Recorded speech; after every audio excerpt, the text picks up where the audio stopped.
मित्रांनो, लिसन टू री ॲप्लिकेशन तुम्हाला सर्व प्रकारचे स्पर्धा परीक्षांसाठी आवश्यक असणारे ऑडिओ बुक्स, ऑडिओ नोट्स आणि इतर मटेरियल देखील उपलब्ध करून देते. प्रकरण 3. अपक्षरणाची कारके. भौगोलिक स्पष्टीकरण. तुम्ही हे पाहिले आहे की भूरूपांचा उपयोग ठिकाणांना किंवा गावांना नाव देण्यासाठी केला. भूरूपे निसर्गात विशिष्ट प्रक्रियेद्वारे तयार होतात. कारके त्यावर कार्य करत असतात. प्रदीर्घ कालखंडानंतर भूरूपे विकसित होतात. नदी, सागरी लाटा, वारा, भूजल आणि हिमनदी या अपक्षरण कारकांबाबत पूर्वीच्या इयत्तेत आपण अभ्यास केला आहे. ही कारके माध्यम आहेत. या कारकांमुळे विदारण झालेल्या खडकांना विलग करणे, उचलणे, हलवणे, वाहून नेणे, संचयन करणे या प्रक्रिया घडतात. यामुळे अपक्षारणाची आणि संचयनाची भूरूपे तयार होतात. काही प्रक्रिया सर्व कारकांमध्ये समान घडतात. खाली दिलेल्या तक्त्याच्या आधारे या प्रक्रिया कशा घडतात ते समजून घ्या. सोबत दिलेल्या आकृतीचा या प्रक्रिया कशा घडतात हे समजून घेण्यासाठी उपयोग होईल. स्थळाचे नाव रेवदंडा, नावाशी संबंधित भूरूप वाळूचा दांडा, स्थान रायगड, महाराष्ट्र. गणपतीपुळे नावाशी संबंधित भूरूप पुळण, स्थान रत्नागिरी. प्रवरा संगम नावाशी संबंधित भूरूप 2 नद्यांचा संगम, स्थान अहमदनगर, महाराष्ट्र. अपक्षरण प्रक्रिया कारक. अपक्षरण प्रक्रिया. उखड या प्रक्रियेत हिमनदीच्या तळावर व काठावर असलेल्या खडकांच्या पृष्ठभागावर सरकत्या बर्फाचा दाब पडतो. परिणामी तळाकडून वर आलेल्या व काठावर पुढे आलेल्या खडकाचा भाग उखडला जातो. यालाच उखड प्रक्रिया म्हणतात. अपक्षरण झालेला तळाकडील भाग ओबडधोबड होईल. कारक हिमनदी. अपक्षरण प्रक्रिया. अपघर्षण या प्रक्रियेत पृष्ठभागाचे घर्षण होऊन ते खरवडले जाते. जसे फर्निचरला पॉलिश करताना खरखरीत कागद वापरला जातो, तशीच काहीशी क्रिया येथे घडते. कारकांबरोबर वाहत असलेल्या अवसादांच्या कणांमुळे घर्षण घडते व पृष्ठभाग गुळगुळीत होतो. कारकाचा वेग जसा वाढतो तसे अवघर्षणही वाढत जाते. कारक वारा, हिमनदी, सागरी लाटा. अपक्षरण प्रक्रिया. सन्निघर्षण. खडक आणि खडकांचे तुकडे एकमेकांवर आपटतात व ते तुटून त्याचे लहान तुकडे तयार होतात. वहनादरम्यान तुकड्यांचा आकार लहान होतो. तसेच खडकाला गोलाई येत जाते. कारक वारा, सागरी लाटा, नदी. अपघर्षण आणि सन्निघर्षण या प्रक्रियेत फरक म्हणजे अपघर्षण प्रक्रियेत पदार्थाच्या वहनादरम्यान भूपृष्ठावर परिणाम होतो, तर सन्निघर्षण हे वाहत्या पदार्थांशी संबंधित असते. अपक्षरण प्रक्रिया द्रावण. जेव्हा काही खडकांचे अपक्षरण सागरातील किंवा नदीतील काही जलाचे आम्लात रूपांतर झाल्यामुळे होते, अशा प्रक्रियेस द्रावण प्रक्रिया म्हणतात. खडकातील चुना व चुनखडक ही खनिजे पाण्यात विरघळतात. यानंतर ती पाण्याबरोबर वाहून किनारी भागात जेथे चुनखडक, डोलेमाइट, वालुकाश्म असे खडक असलेले किनारी भाग अशा तऱ्हेने अपक्षारणास जास्त संवेदनशील असतात. कारक भूजल, नदी, सागरी लाटा. अपक्षरण प्रक्रिया अपवहन. पृष्ठभागावरील सुटे झालेले वाळूचे कण वाऱ्याबरोबर वाहून नेले जातात. जेथे वनस्पतींचा अभाव आहे तेथे ही क्रिया अधिक प्रभावीपणे घडते. एखाद्या भागातील वाळूच्या वाहून जाण्याने खळगा तयार होतो. यालाच अपवहन खळगा असे म्हणतात. कारक वारा. आमचे असेच ऑडिओ लेक्चर ऐकत राहण्यासाठी तुम्ही या ऑडिओ सोबतच्या लिंकवर क्लिक करून प्ले स्टोअरवरून आपले ॲप्लिकेशन डाउनलोड करू शकता. वेधन. नदीतील पाण्याबरोबर तळाकडचा गाळ वाहत असतो. कित्येकदा तळावरील अडथळ्यांमुळे किंवा तळावर असलेल्या भेगांमुळे प्रवाह चक्राकार बनतो.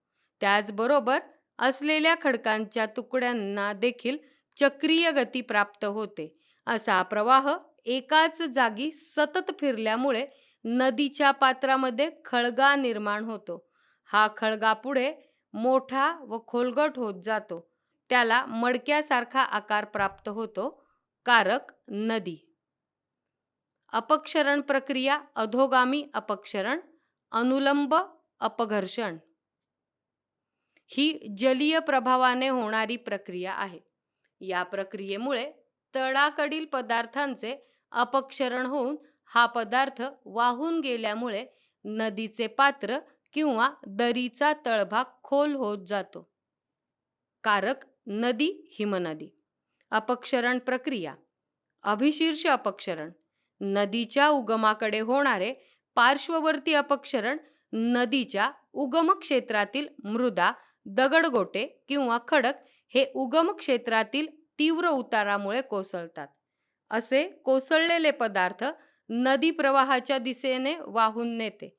त्यामुळे नदीचा प्रवाह उगम क्षेत्राकडे वाढतो. कारक नदी. अपक्षरण प्रक्रिया. बाजूकडील अपक्षरण हे नदी किंवा हिमनदीच्या दरीच्या बाजूंवर होते. दरीच्या बाजूंचे अपक्षरण उपनद्यांद्वारे व इतर लहान नद्यांद्वारे होते. जेव्हा कधी अधोगामी अपक्षरणाची गती कमी होते, बाजूकडील अपक्षरणाचा प्रभाव देखील अधिक जाणवतो. या प्रक्रियेला दरीचं रुंदीकरण पण म्हणतात. दरीच्या तळाकडील भागाला सुद्धा बाजूकडील अपक्षरण घडते. त्याच्यामुळे मुख्यतः दूर मैदानांच्या विस्तारीकरण घडते. कारक नदी, हिमनदी. अपक्षरण प्रक्रिया, कर्षण. कारकांकडून संपादित झालेल्या पदार्थांचे भूपृष्ठालगतच्या भागाकडून घरंगळणे, ढकलणे, ओढणे या क्रियांद्वारे वहन होते. अशा प्रकारे वहन प्रामुख्याने मोठ्या आकाराच्या किंवा जड खडकाच्या भांड्यात होते. कारक भूजलाव्यतिरिक्त इतर सर्व कारके. अपक्षरण प्रक्रिया. निलंबन. हलके सूक्ष्म पदार्थ प्रवाहाच्या वरच्या भागातून वाहत जातात. बऱ्याच अंतरापर्यंत हे कण तळाकडे स्थिर होत नाहीत. कारक नदी, वारा, सागरी लाटा. अपक्षरण प्रक्रिया. द्रवीकरण. पाण्यात विरघळलेल्या स्थितीतील पदार्थ पाण्याद्वारे वाहून नेले जातात. ज्या प्रदेशात चुनखडक व चुनखडकासारखे द्रवीभूत होणारे खडक आढळतात, त्या प्रदेशात विरघळलेले पदार्थ जास्त प्रमाणात असतात. कारक नदी, सागरी लाटा, भूजल. अपक्षरण प्रक्रिया, संचयन प्रक्रिया. कारकांच्या कार्यादरम्यान काही घटकांमुळे संचयनाची प्रक्रिया घडत असते. कारकांच्या गतीचा मोठ्या प्रमाणावर परिणाम संचयनाच्या प्रक्रियेवर घडत असतो. कारकांच्या प्रवाहाची गती कमी झाल्यास त्यांची वहनाची क्षमता कमी होते व त्यानुसार वाहून नेत असलेल्या पदार्थांचे आकारमान देखील कमी होईल. तसेच त्यांचे वहन व संचयन कमी होते. पूर परिस्थितीत किंवा नदी पर्वतीय प्रदेशातून वाहत असताना नदीची गती जास्त असते. त्यामुळे वहन क्षमता देखील जास्त असते. तसेच संचयित केलेल्या पदार्थांचा आकार मोठा असतो. जर जमिनीचा उतार किंवा प्रवाहाची दिशा बदलली तर तेथे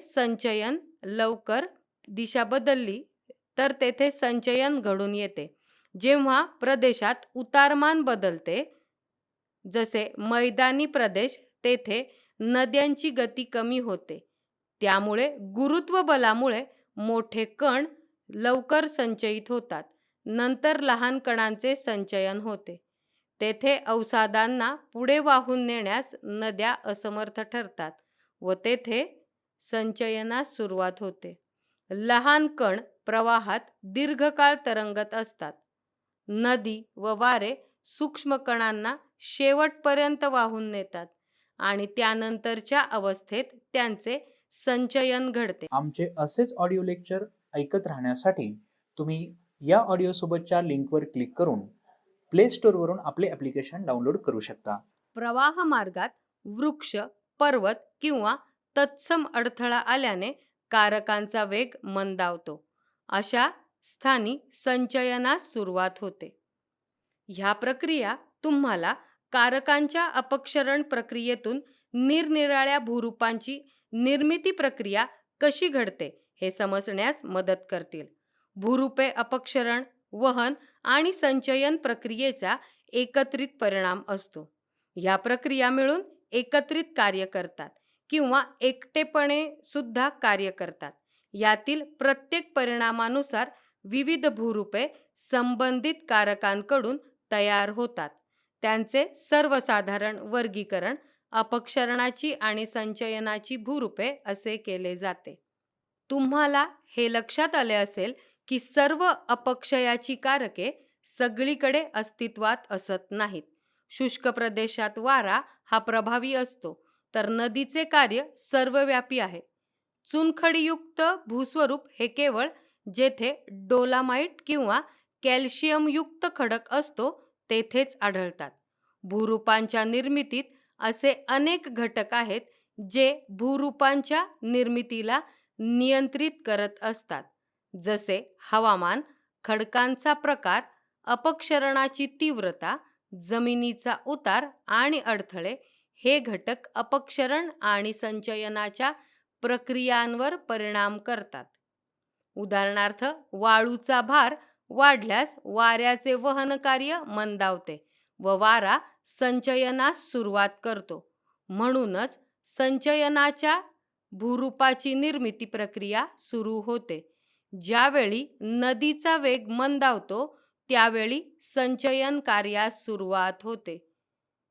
जरी सर्वच कारके सर्वत्र उपलब्ध नसली तरी अपक्षरण आणि संचयन सर्वत्र घडून येते. काही प्रक्रिया या समान असतात, त्या वेगवेगळ्या कारकांकडून भूस्वरूपांच्या निर्मितीसाठी कारणीभूत असतात. उदाहरणार्थ, नदीच्या संचयनातून पूर मैदाने तयार होतात, मात्र हिमनदीच्या संचयनातून हिमोडगिरी किंवा हिमकटक अशा टेकड्यांची निर्मिती होते. अपक्षरणाची कारके आणि भूरूपे.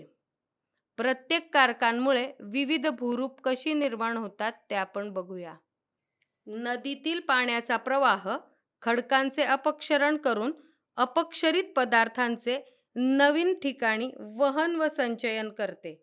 या प्रक्रियेदरम्यान अनेक भूरूपे निर्माण होतात. नदीला खडकांच्या तुकड्यांना उचलून आणि वाहून नेण्यास गतिज ऊर्जा आवश्यक असते. जेव्हा गतिज ऊर्जा जास्त असेल तेव्हा ती बऱ्याच पदार्थांना उचलून व वाहून नेऊ शकते. उगमापासून नदीचा प्रवास जसा सुरू होतो तिथून ती अपक्षरणाचे कार्य सुरू करते. पर्वतीय प्रदेशात नदीचा वेग जास्त असतो.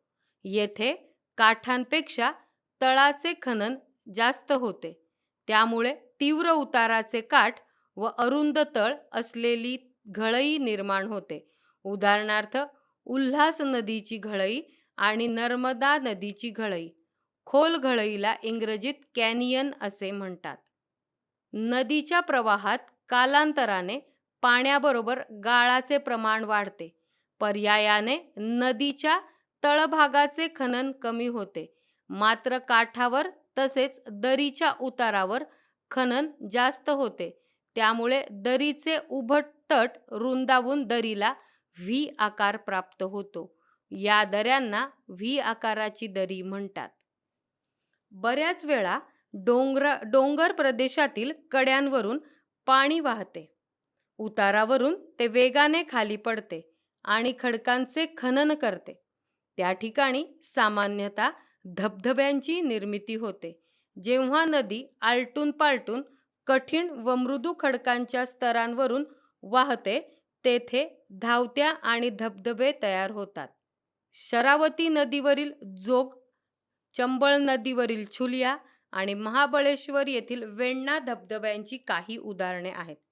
खडकावर सतत वेगाने खाली पडणाऱ्या पाण्याच्या ओघामुळे धबधब्यांच्या तळाशी खळग्याची निर्मिती होते, ज्यास प्रपातगर्ता असे म्हणतात. आमचे असेच ऑडिओ लेक्चर ऐकत राहण्यासाठी तुम्ही या ऑडिओ सोबतच्या लिंकवर क्लिक करून प्ले स्टोअरवरून आपले ॲप्लिकेशन डाउनलोड करू शकता. जेथे नदीपात्रातील खडक संरचना कमकुवत असते किंवा नदीपात्रात खडकांमध्ये जोड असतात, तेथे प्रवाहासोबत वाहत आलेले दगड अडकतात. नदीच्या प्रवाहामुळे ते एकाच ठिकाणी वर्तुळाकार दिशेने फिरू लागतात. अशा ठिकाणी वेधन प्रक्रियेतून खळग्यांची निर्मिती होते. अशा खळग्यांना कुंभगर्ता किंवा रांजण खळगा असे म्हणतात. या प्रक्रियेतील निर्माण झालेला बारीक अवसाद प्रवाहाबरोबर वाहून नेला जातो. खळ्याचा व्यास व खोली काही सेंटीमीटर ते अनेक मीटरच्या कक्षेत असू शकते. अहमदनगर जिल्ह्यातील निघोज येथील कुकडी नदीत आणि पुणे जिल्ह्यातील भेगडेवाडी जवळील इंद्रायणी नदीत मोठ्या कुंभगर्ता पाहावयास मिळतात. प्रवाहावरील खडकांचे तुकडे वाहून नेले जाताना ते एकमेकांवर आदळत आपटत जात असतात. त्यामुळे नदीपात्रातील दगडगोटे आणि खडे हे बऱ्याचदा गोलाकार बनतात. या प्रक्रियेस सन्निघर्षण म्हणतात. त्यामुळे सूक्ष्म गाळाचा भार तयार होतो. जेव्हा नदी मैदानी प्रदेशात प्रवेश करते, तेथे उतारात एकदम बदल होतो व तिची गती मंदावते. परिणामी काही पदार्थ पर्वत पायथ्यालगतच संचयित होतात. भरड अवसाद असे की मोठे दगडगोटे, ओबडधोबड दगड पायथ्यालगतच संचयित होतात. उरलेला अवसाद नदी प्रवाहासोबत पुढे वाहून नेला जातो. या ठिकाणी पंखाकृती मैदानाची निर्मिती होते. नदीने मैदानात प्रवेश केल्यानंतर नदी तिच्या उपलब्ध ऊर्जेपैकी बरीचशी ऊर्जा मोठ्या प्रमाणातील अवसादाच्या वहनात खर्च करते. नद्यांनी वाहून आणलेल्या अवसादामुळेही मुख्य नदीपात्रात अवसादाचे प्रमाण वाढते. त्यामुळे नदीला सर्व अवसाद पुढे वाहून नेणे शक्य नाही. अशा वेळी छोट्याशा उंचवट्याने किंवा अडथळ्याने तिच्या प्रवाहाची दिशा बदलते. ज्या बाजूकडे नदीचा प्रवाह वळतो त्या बाह्य वळणावर अपक्षरण अधिक घडते, तर वळणाच्या आतील बाजूस संचयनाचे कार्य घडते. वारंवार घडणाऱ्या या क्रियेमुळे नदी वळण घेत वाहते. अशा प्रकारे निर्माण झालेल्या वळणांना नदीचे नागमोडी वळण असे म्हणतात. अशी नागमोडी वळणे पुढे अतिशय तीव्र झाल्यास दोन वळणांचा भाग खूप जवळ येतो. परिणामी पूर परिस्थितीत नदी नागमोडी वळण सोडून कमी उताराचा सरळ मार्ग अनुसरते. त्यामुळे असे नागमोडी वळण मुख्य प्रवाहापासून वेगळे होते. त्याला नालाकृती आकार प्राप्त होतो.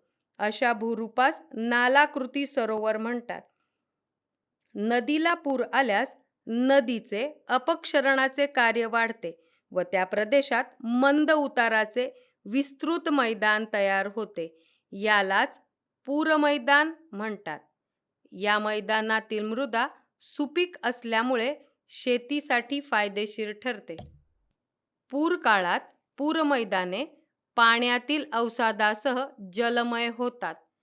त्यामुळे नदीच्या तटावर भरड अवसादाचे निक्षेपण घडते. हे निक्षेपण नदी किनाऱ्यावर पूरतटांची निर्मिती करतात. या प्रदेशात उतार मंद असतो. नदीपात्रात गाळाचे प्रमाण अधिक असल्याने तिचा वेग मंदावतो. गाळ पुढे वाहून नेण्याची क्षमता कमी असल्याने ती अनेक वितरकांमध्ये विभागली जाते. तिथे त्रिकोणी आकाराच्या त्रिभुज प्रदेशाची निर्मिती होते. त्रिभुज प्रदेश केवळ पुढील दिलेल्या स्थितीतच तयार होतात. जिथे अवयवांसारखा दिसणारा जिथे अवसादांचा पुरवठा मोठ्या प्रमाणात होतो. समुद्र फार खोल नाही, त्यामुळे काही नद्या त्रिभुज प्रदेशांची निर्मिती करत नाहीत. अशा नद्यांच्या मुखाजवळ खाड्यांची निर्मिती होते. सागरी लाटांचे कार्य. भौगोलिक स्पष्टीकरण. वाहत्या पाण्याप्रमाणेच सागरी लाटा देखील कार्य करतात. अपघर्षण प्रक्रिया ही सागरी लाटांच्या कार्यातील सर्वात परिणामकारी प्रक्रिया आहे. सागरी लाटांचेही अपघर्षण अतिशय प्रभावी आहे. द्रावण या रासायनिक प्रक्रियेद्वारेही किनारी भागात अपक्षरण घडते. आमचे असेच ऑडिओ लेक्चर ऐकत राहण्यासाठी तुम्ही या ऑडिओ सोबतच्या लिंकवर क्लिक करून प्ले स्टोअरवरून आपले ॲप्लिकेशन डाउनलोड करू शकता. खडकांचे रासायनिक अपक्षरण हे लाटांमुळे होणाऱ्या भक्षणाने सुद्धा होते. किनारी प्रदेशात लाटांमुळे खडकांचे होणारे क्षार विदारण हे या भागात विशेष महत्त्वाचे आहे. तीव्र उतार असलेल्या जमिनीवर थेट आपटणाऱ्या लाटांमुळे सागरी कड्यांची निर्मिती होते. किनाऱ्यावर तीव्र उतार हा पाण्याखाली जाणारा असेल तर लाटा खडकाला फोडू शकतात. किनाऱ्यालगतच्या अपक्षरणात मृदू खडक पहिल्यांदा झिजतो. लाटांकडून मृदू खडकांची झीज होते, ज्याने पोकळी निर्माण होते.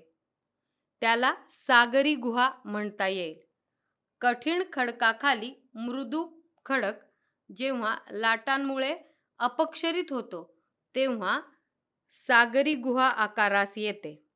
सागरी कमानी जेथे भूशिरावरील दोन गुहा एकमेकीस मिळतील तेथेही सागरी कमान आढळते. ज्या ठिकाणी एका भूशिरावरील दोन गुहा परस्पर विरुद्ध दिशेने एकमेकीस मिळतात त्या ठिकाणी सागरी कमान तयार होते.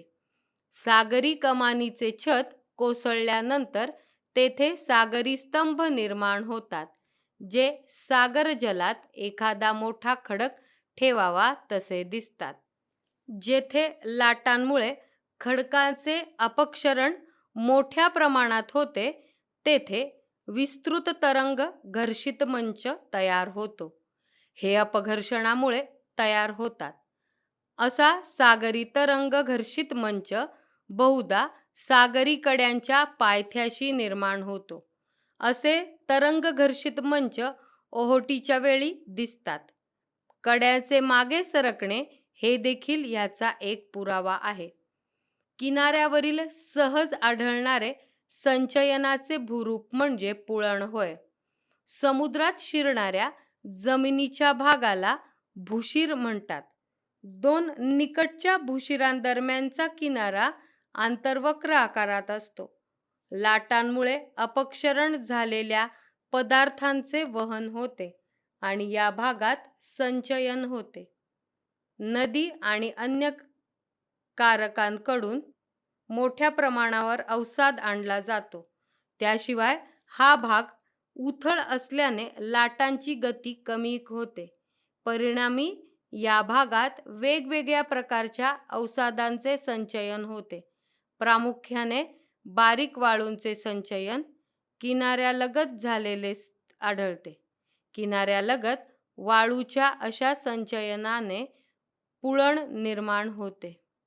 महाराष्ट्राच्या किनारी प्रदेशात दिवेआगर, गुहागर, हरेश्वर इत्यादी सारखी लांब पुळणे विकसित झालेली आढळतात. भारतातील सर्वात लांब पुळण मरीना पुळण हे चेन्नई येथे आहे. भूशिरांच्या बाजूने देखील वाळूचे संचयन घडत असते. असे संचयन किनाऱ्याला एका भूशिराकडून दुसऱ्या भूशिरापर्यंत समांतर होत जाते. कालांतराने याची लांबी वाढत जाते व पुळणापासून काही अंतरावर पाण्यात घुसणारे बांधासारखे भूरूप तयार होते. यालाच वाळूचा दांडा म्हणतात. महाराष्ट्रातील श्रीवर्धन, रेवदंडा येथील किनारी भागात असे वाळूचे दांडे पाहावयास मिळतात. वादळ किंवा सुनामीच्या विनाशकारी शक्तीस थोपवण्याचे व त्यापासून संरक्षण देण्याचे काम वाळूचे दांडे करतात.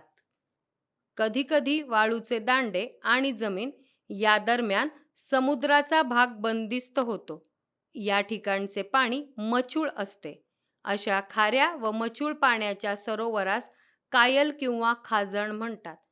समुद्राकडून वेगळ्या झालेल्या या भागात मोठ्या लाटा निर्माण होत नाहीत. आमचे असेच ऑडिओ लेक्चर ऐकत राहण्यासाठी तुम्ही या ऑडिओ सोबतच्या लिंकवर क्लिक करून प्ले स्टोअरवरून आपले ॲप्लिकेशन डाउनलोड करू शकता. ओडिशातील चिल्का आणि केरळमधील वेंबनाड सरोवरे ही खाजणाची उदाहरणे आहेत.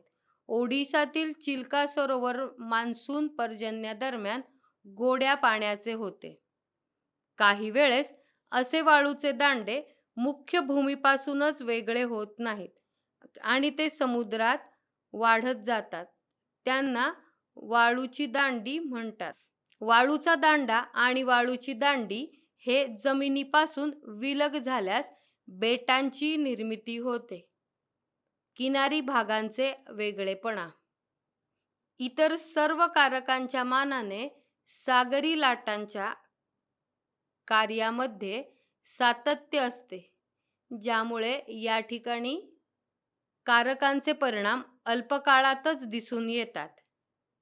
काही भागात अपक्षरण तर त्या नजीकच्याच भागात निक्षेपण सातत्याने घडत असते. पुळण, दांडे यासारख्या निक्षेपणातून तयार झालेल्या भूकंपाचे देखील अपसरण घडते. सागराच्या पातळीत वाढ होऊन अनेक ठिकाणचे किनारी भाग पाण्याखाली जाण्याचा धोका सतत असतो. सागर किनारी भागात लोकसंख्या दाट असल्याने किनारपट्टीच्या व्यवस्थापनाकडे जास्त लक्ष देणे आवश्यक आहे. वाऱ्याचे कार्य. पृथ्वीवर वाहते पाणी, सागरी लाटा, भूजल किंवा हिमनदी यांच्या प्रभाव क्षेत्रापेक्षा तुलनेने वाऱ्याचे प्रभाव क्षेत्र कमी असते, परंतु ओसाड प्रदेशात वारा अधिक प्रभावी असतो. वाऱ्याचे कार्य प्रभावीपणे होण्यास खालील बाबी आवश्यक आहेत. शुष्कता. पर्जन्याच्या प्रमाणापेक्षा बाष्पीभवनाचे प्रमाण या प्रदेशांमध्ये अधिक असते. वनस्पतींचे विरळ आच्छादन किंवा वृक्षांचा अभाव. पृष्ठभागावर शुष्क व सुटे पदार्थ असणे. अवसादांना उचलून वाहून नेण्याएवढा वाऱ्याचा वेग. शुष्क प्रदेशात सातत्याने जोरदार वारे वाहत असतात. अशी वाऱ्याची हालचाल पृष्ठभागावरील सुट्या पदार्थांना उचलते आणि प्रवाहासोबत त्यांचे वहन करते. वेगवान वारे जेव्हा चक्राकार गतीने फिरतात तेव्हा अपवहन घडते. प्रदेशातील सुटे पदार्थ उचलून नेले जातात, त्यामुळे त्यांचे लहान तुकडे होतात. अशा अपक्षरणामुळे खळगे निर्माण होतात. अशा खळग्यांचा व्यास काही सेंटीमीटर ते काही किलोमीटर पर्यंत बदलत जाणारा असू शकतो. त्यांना अपवहन खळगे संबोधतात. इजिप्तमध्ये कतार खळगा या प्रकारे तयार झालेला आहे.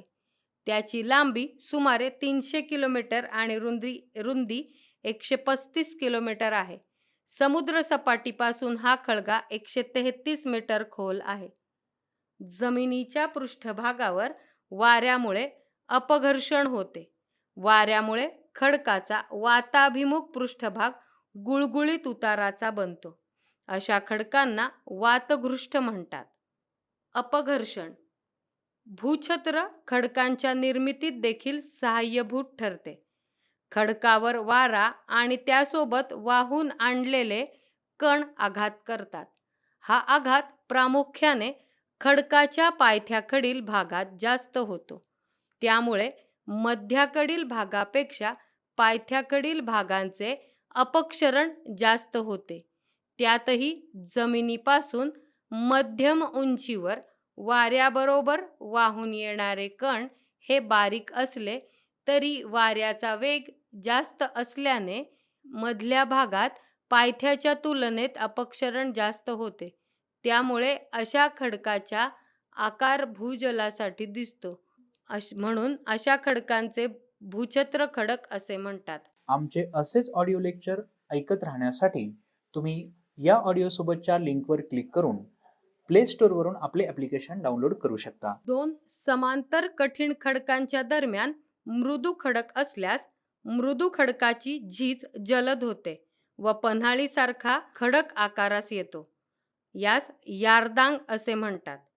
एकमेकांवर उसळल्यामुळे खडकांच्या कणांचा आकार सन्नी घर्षणात लहान होतो. वाऱ्याद्वारे वहन होत असताना मोठ्या आकाराचे कण कमी उंचीवरून कर्षणाद्वारे वाहून नेले जातात, तर लहान आकाराचे कण हे मध्यम उंचीवर उत्परिवर्तन स्वरूपात वाहून नेले जातात. सूक्ष्म पदार्थ निलंबनाद्वारे वाहून नेले जातात. मोठ्या आकाराच्या अवसादांचे संचयन होऊन वाळूच्या टेकड्यांची निर्मिती होते. यांनाच वालुकागिरी असेही म्हणतात.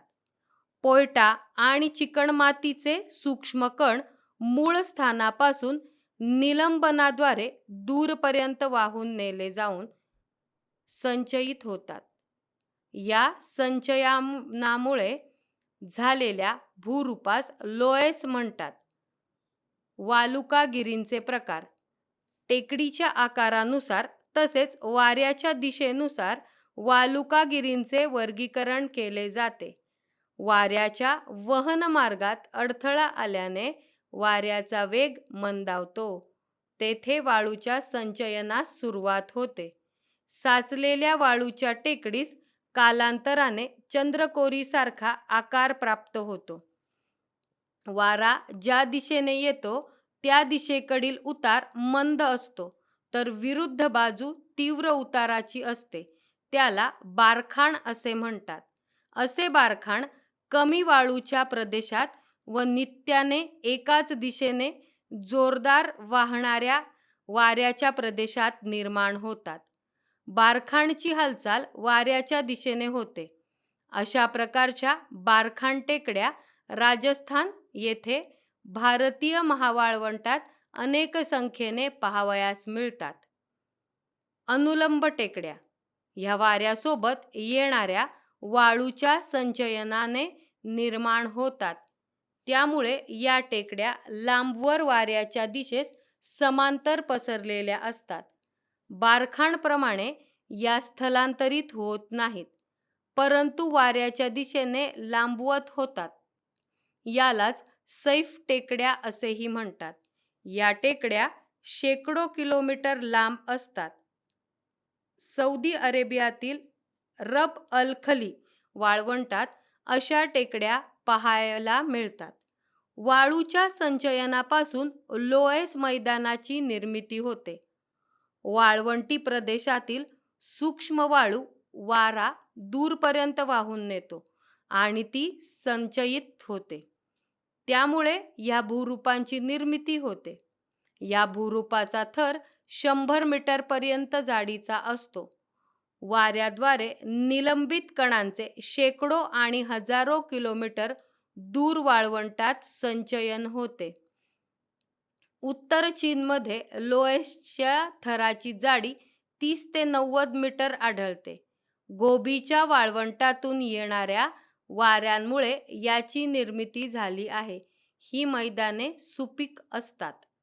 भूजलाचे कार्य जमिनीत ज्या वेळेला पाणी मुरते त्यावेळी ते अच्छिद्र खडकापर्यंत जाऊन क्षितिज समांतर दिशेत वाहू लागते. चुनखडकासारख्या खडक पाण्यात विरघळू शकतो.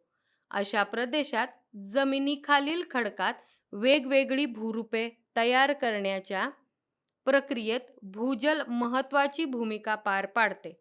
भूजलात पदार्थ विरघळतात, खडकापासून वेगळे होतात, त्यांचे वहन होते व ते संचयित होतात. त्यामुळे विशिष्ट भूरूपे अशा प्रदेशात पाहावयास मिळतात. भूमध्य प्रदेश समुद्राभोवतालच्या प्रदेशात मोठ्या प्रमाणावर चुनखडकाने बनलेली भूरूपे आहेत. क्रोएशियाच्या डाल्मिशियन किनाऱ्यालगतच्या विस्तीर्ण कार्स्ट पठारावर ही भूरूपे तयार झाली आहेत. युरोपशिवाय कार्स्ट भूरूपांची अन्य उदाहरणे कॅरेबियन बेटे, मेक्सिको, चीनचा दक्षिण भाग, संयुक्त संस्थाने या व भारतात मेघालय, आंध्र प्रदेशातील बोरा गुहा, महाराष्ट्रातील कान्हूर पठार, मध्य प्रदेश आणि छत्तीसगड इत्यादी प्रदेशात अशी भूस्वरूपे पाहावयास मिळतात. आमचे असेच ऑडिओ लेक्चर ऐकत राहण्यासाठी तुम्ही या ऑडिओ सोबतच्या लिंकवर क्लिक करून प्ले स्टोअरवरून आपले ॲप्लिकेशन डाउनलोड करू शकता. कार्ड्स पद्धतीची भूरचना विकसित होण्यासाठी पुढील 3 घटक आवश्यक आहेत. 1. Carbon dioxide, 2. भूजलाची क्रियाशील हालचाल आणि 3. जोड. 1. Carbon dioxide. उष्ण व दमट हवामानात जास्त संख्येने असलेल्या वनस्पती भूजलाला कार्बन डायऑक्साईडचा पुरवठा करतात. कार्बन डायऑक्साईडमुळे पाण्यात आम्ल निर्माण होते, ज्यामुळे द्रावणाची क्रिया जलद गतीने होते. भूजलाची क्रियाशील हालचाल. विद्राव्य कार्बन डायऑक्साईड सोबत संयुक्त झालेल्या पाण्याची हालचाल सहज होते. खडक जेवढा सच्छिद्र तेवढी पाणी मुरण्याची गती जास्त असते. जोड.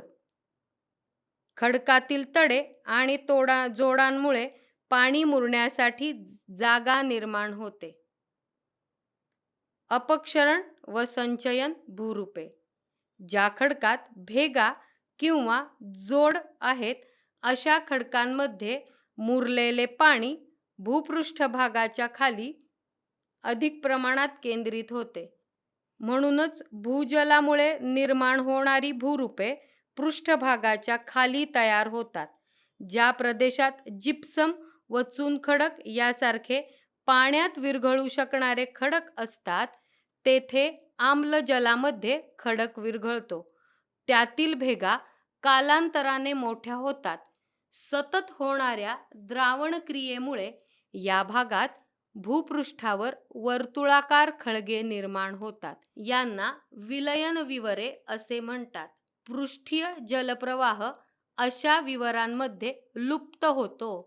या विलयन विवराचा तळाकडील भाग कोसळणे हे एक नैसर्गिक अरिष्ट होऊ शकते.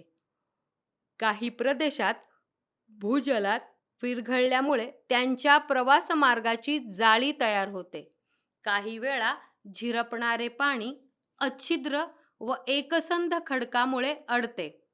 आणखी खोलवर जाण्यापेक्षा ते तेथेच साचते व अच्छिद्र खडकाच्या पृष्ठभागाला समांतर वाहू लागते. कॅल्शियम कार्बोनेट सारखी खनिजे अशा पाण्यात विरघळतात. कालांतराने या प्रक्रियेमुळे तेथे गुहा तयार होतात. अशापैकी काही गुहा खूप मोठ्या आणि काही किलोमीटर अंतरापर्यंत विस्तारित होतात.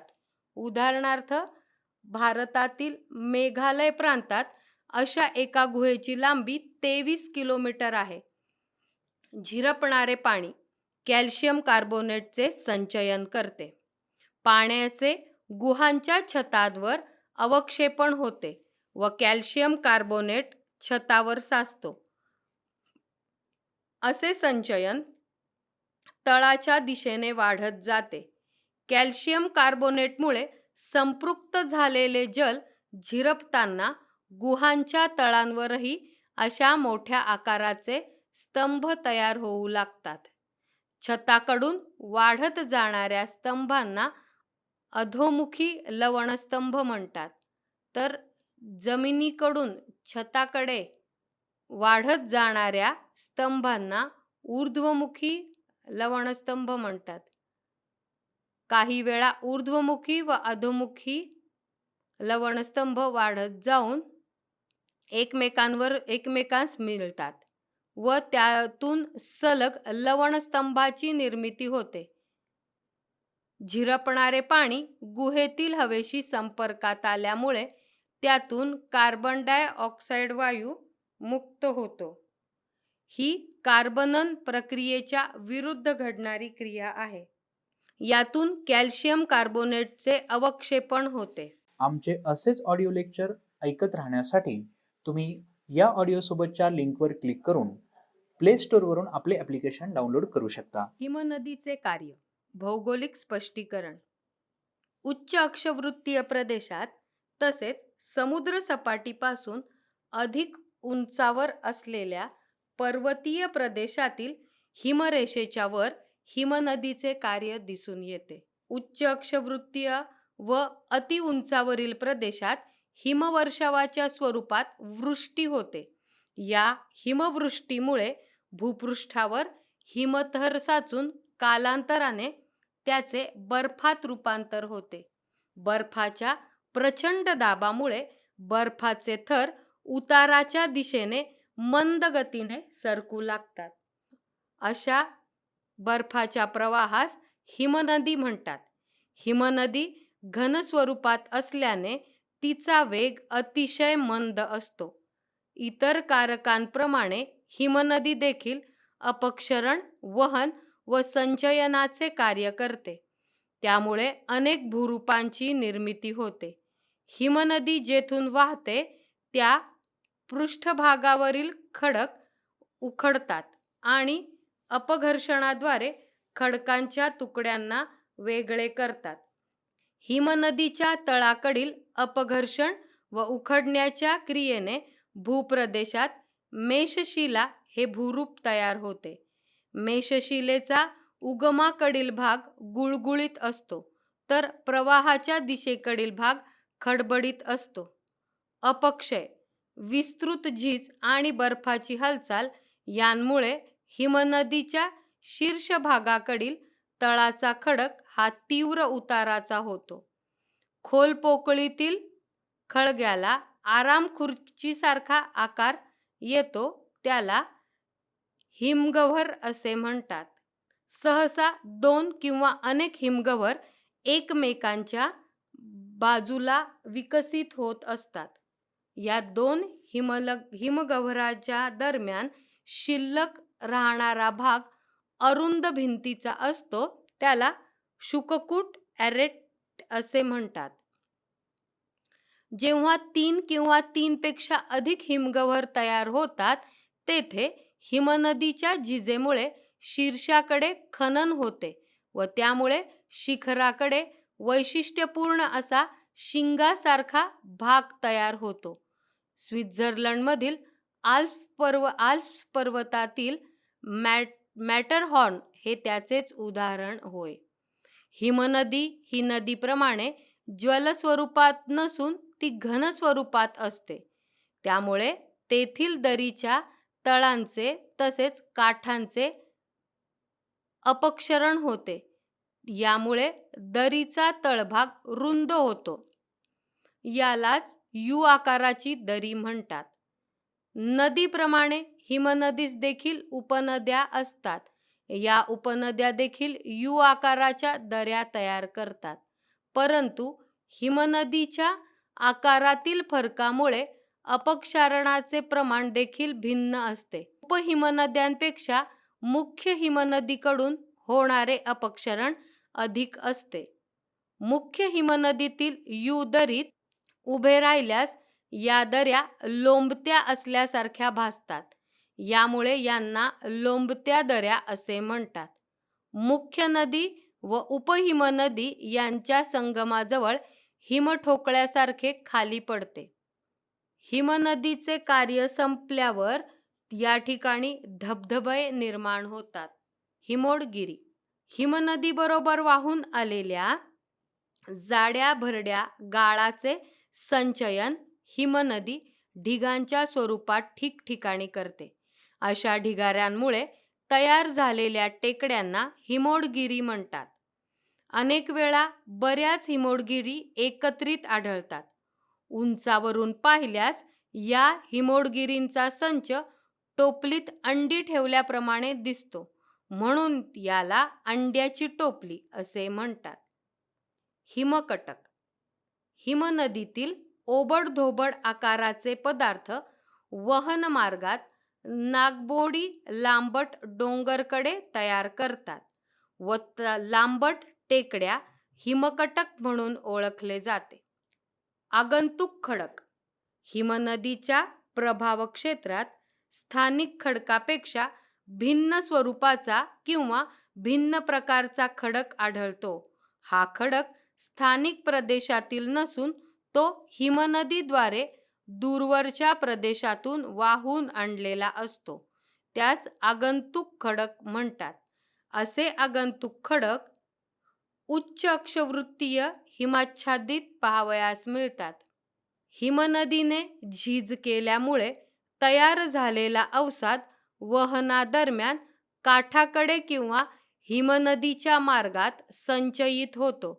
या अवसादास हिमोड असे म्हणतात. हिमनदीच्या काठाकडील बाजूस संचयित झालेल्या हिमोडास पार्श्वहिमोड म्हणतात. हिमनदीच्या तळाला संचयित झालेल्या हिमोडास भूहिमोड म्हणतात.